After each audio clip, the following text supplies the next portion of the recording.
Welcome to Waters World. I'm Jesse Waters. Shady Swalwell. That's the subject of tonight's Waters Words. Shadiness, narcissism, and hypocrisy. What else would you expect from a politician?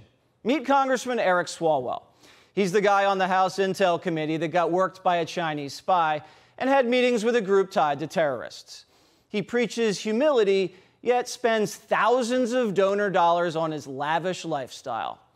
Instead of writing legislation, he's swallowing $100 sushi rolls and expensive Chianti. Politicians are not for the people. They're using the people. They want the finer things in life, but never on their own dime. And that's the way they think everybody else should live. Swalwell prides himself on coming from the humblest of beginnings. His dad was a police chief, and his mom was just an administrative assistant. But he grew up in Dublin, California, which was ranked the 7th best place to live in the entire country in 2018 by Money Mag. Now, he wants you to think he's a man of the poor, and being a Democrat, if you vote for him, you'll get free stuff. But he's the one getting the free stuff. You get nothing but the bill. So we obtained his campaign's 2021 second quarter FEC records, and boy, does this guy like to live high on the hog. Thousands and thousands of dollars spent on fine dining, limos, luxury hotels. Now, not a single dollar came from his pocket. It all came from donors and corporate lobbyists. And the next day, he goes on TV and screams corruption and big money needs to get out of politics. We need a Popular Voting Rights Act signed into law. It would also get rid of dirty money and dirty politics. Dirty money and dirty maps that are gerrymandered. It's widely popular because it's seen as anti-corruption and pro-transparency. Just because Donald Trump is gone does not mean that corruption and racism and misogyny and bigotry are gone. Corruption manifests itself and others in government right now, and next time they may not be so patient to wait for an investigation. Back to his mega spending. Now, just in the last 3 months, his campaign spent more than $26,000 on luxury hotels. Now, 20 grand of that went to a hotel his wife was involved with, the Ritz-Carlton at Half Moon Bay. It's around $1,000 a night. Much better than sleeping in your own home.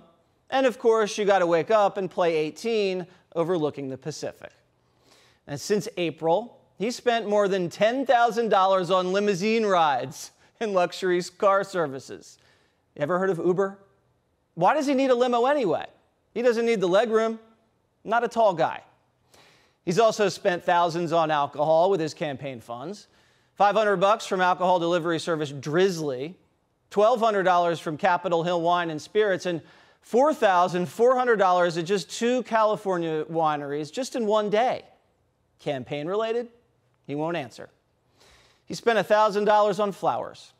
How romantic. Swalwell's starving, apparently. He spent more than $7,000 at steakhouses and other luxury restaurants. He spent over $2 grand in one night at Oku Sushi in D.C. Now, he must have gotten a bunch of the $90 Emperor rolls. They come with caviar, truffle, soy, and gold flakes. He likes STK Steakhouse. They got that $150 dry-aged tomahawk. Must have been amazing. Medium rare, obviously. He spent thousands at Charlie Palmer's. There you can get a $130 steak. That doesn't include sides. Everything's a la carte, obviously. He spent $900 in one night at El Cielo restaurant in D.C. He must have loved that $230 experience, which includes the duck and gnocchi. Haps Original in California, spent over $1,000. The $90 steak and prawns sounds delicious there. We've seen the menu, man of the people. Now, keep in mind, this was the guy that let a Chinese spy, Fang, infiltrate his office and send intel back to Beijing. And now we find out he's having meetings with a group with terrorist ties. Recklessly dangerous. Now, it's just in the past 9 months, he's allegedly met 2 times with the Qatar Foundation, which is tied to Hamas and the Muslim Brotherhood, both terrorist organizations. And the worst part about all of this is that the Qatar Foundation is infiltrating our schools in the U.S. And he met with the Qatar Foundation officials to talk about business opportunities, apparently, for his district. San Francisco values were on that menu. And the U.S. Qatar Business Council footed the bill for a luxury junket to Qatar, where Swalwell, his wife, and other Democrats, they met with government leaders and Qatar's emir as well. Swalwell claims to be a champion of women's rights. Did he ask the Muslim rulers why it's legal to beat your wife in that country? He seemed to be having a blast riding around the desert on a camel, probably in between meetings. This picture was even posted on Instagram. Did the pro-worker Democrat confront the emir over his reported use of slave labor to build the World Cup soccer stadium there?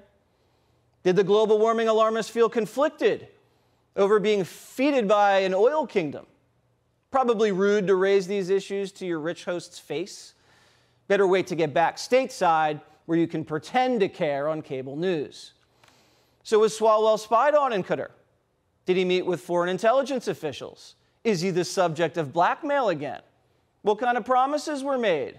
Don't we have the right to know the answer to these questions? Money corrupts, Congressman. Those are your words. And you seem to be swimming in it.